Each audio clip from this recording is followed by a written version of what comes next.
We are in Illinois for an amazing field trip. We're really at what I would call the epicenter of change in the derailment industry. We're at Maggio, who has made a whole lot of progress in train derailment and the development of the equipment for that. Of course, we're here with permission. I'd like to thank Maggio for that. And we're going to show you around some of the equipment and how it works, how it's designed, and how it's different.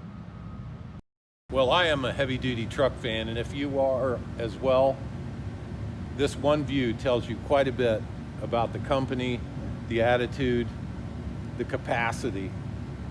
Isn't that beautiful?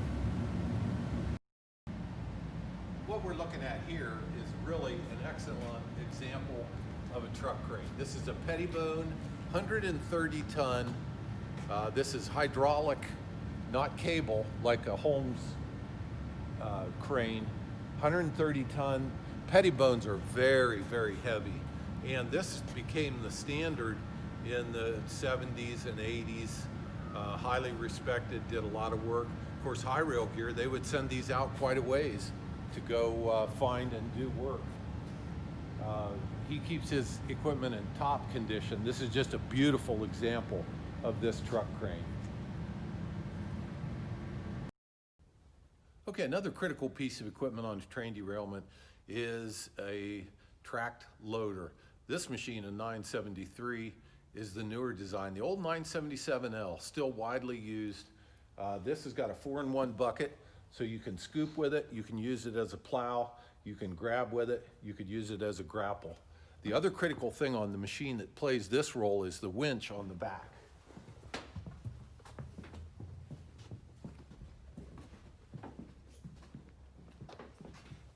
And that is a heavy-duty winch. That's used for pulling cars. For example, if they were under a bridge and you were having trouble getting to them, just any heavy-duty pulling. You kind of get the bucket wedged into the ground, hook up the winch, and pull. So this is an absolutely beautiful example of what the industry calls a block truck.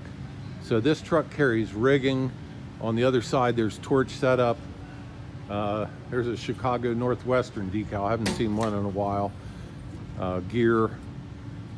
But check out, here's rigging to get machines over the tracks.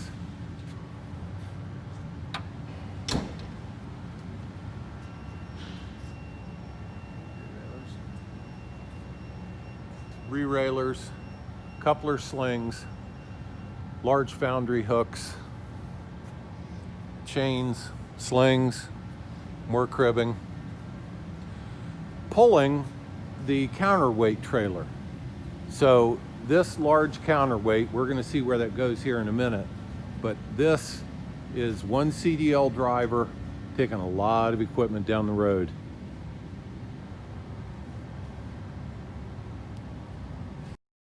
Now this is a heavy-duty spreader beam. This right here is 2.5-inch material. Same on the ends. What this does, you get one hook right in the center over the end of a car. Slings go from here down into the lifting pockets on the car, and you can pick one end of the car. You also could, if you had two cranes, both of them could pick on one side for stability. Okay, here is an example of hauling two counterweights on one trailer. So each crane takes a counterweight. This would be if you were sending 3 or 4 cranes on a job, you would need to be able to haul 3 and 4 counterweights. So this will haul 2 at a time. Like we said, the crane backs up, attaches into the counterweight, lifts it up, and pulls it onto itself. Okay, this is the working end of the machine that I say is changing the industry. And it's mostly because of its efficiency. Although it's heavy and does take a permit, it comes in on a triaxle detach in one piece, except for the counterweight, which we showed you earlier. But it has massive capacity, quick. Once you get to the job site, it sets up quickly, it takes less drivers, and has amazing capacity. This is a 4-part line on a swivel hook. Look at the protection for the operator. This boom does extend, giving you the capacity to get up and over the top of a tall car. We will show you the other end, which is where the counterweight goes. Massive tracks. This is in travel mode, other than it doesn't have a tractor underneath it. These are approximately 4 inches off the ground now and would probably be lifted to about 8 inches off the ground. This is a heavy-duty Fontaine detachable gooseneck. Here's where the counterweight goes. It picks the counterweight off of the trailer. So you park with the trailer, counterweight on it. This backs up to it. The cylinder retracts, insert the pins. It picks the counterweight up off the trailer, pulls it into position, and then you secure it there, and you are absolutely ready to work at that point. Very, very quick setup, very high capacity, very efficient. Cold and blowing night in northern Illinois, but there's a machine being prepared to go into battle.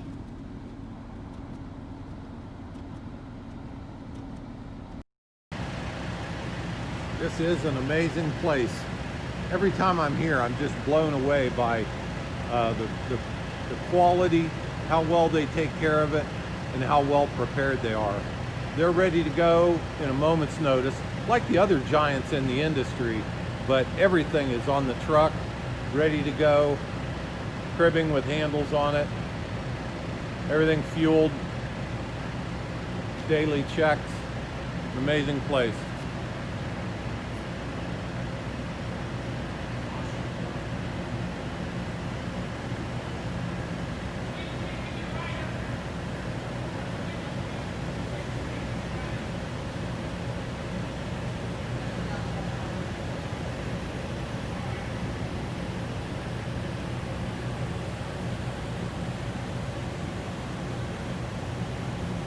Thanks for coming on the field trip with us today.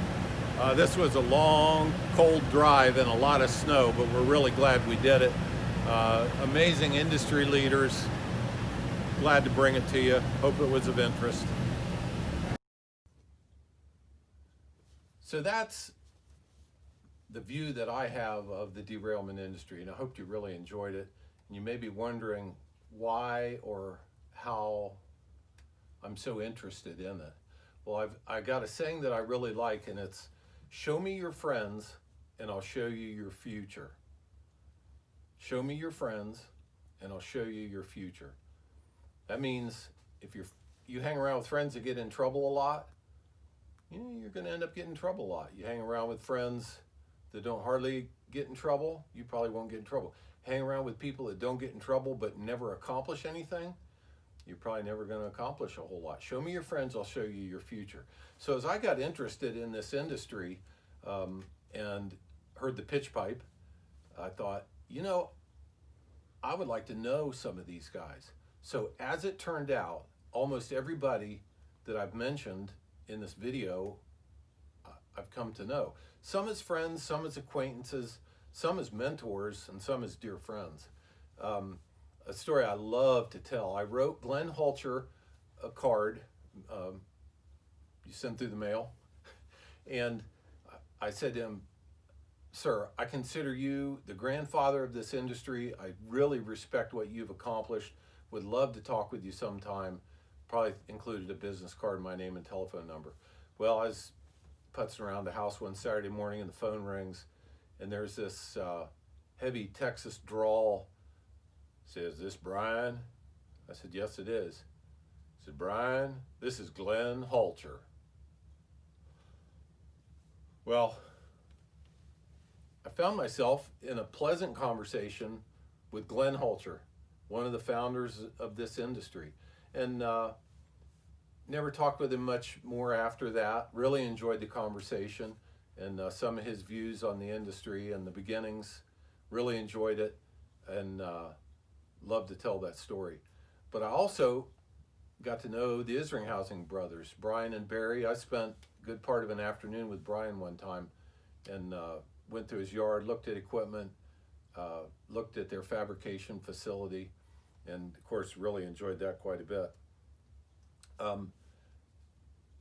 The closest I got to having a true mentor in this industry was my dear friend Ken Ader, who passed away in a railroad accident as it was. And I would go down to North Carolina to work with him, usually in about a 3 or 4 day stretch for no pay. And sometimes putting myself up in a hotel, sometimes staying with him. But one time my wife and I talked about it before I went. I was like, does this make any sense? The time and expense to get down there, time and expense there, working for no pay. But you can't go to college for a degree in railroad emergencies. You've got to learn it. You know I like sayings. Here's one I like. You got to learn it to earn it, which is the opposite of fake it till you make it. You cannot fake it till you make it in this industry, because you will be found out immediately and exposed for being totally inadequate. You can't fake it till you make it. I needed a mentor so I could learn it to earn it. And I spent many good times with Ken. Many or some of you know about his big tractor show in the fall each year in Carthage, North Carolina. If you live anywhere near there, watch for that. Ederville, Ederville, Ederville Tractor Show in the fall. And going there is a tribute to his legacy and all the great work that he did, for sure.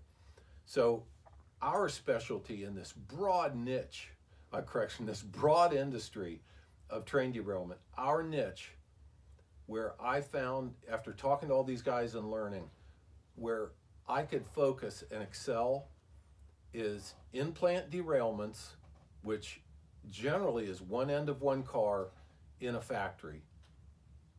And we have equipped ourselves and gotten pretty darn good at that. In fact, it sounds like bluster, but I say we can beat any of these guys in an in-plant derailment, one end of one car. And there's a couple of reasons for that. One is we have a much smaller footprint when we go in to do repair. These guys, most of them, go at a class 1 derailment because millions are on the line. If you have a main line shut down for days, they calculate the cost hourly, and it generally starts with an M, meaning millions. Very expensive for a railroad.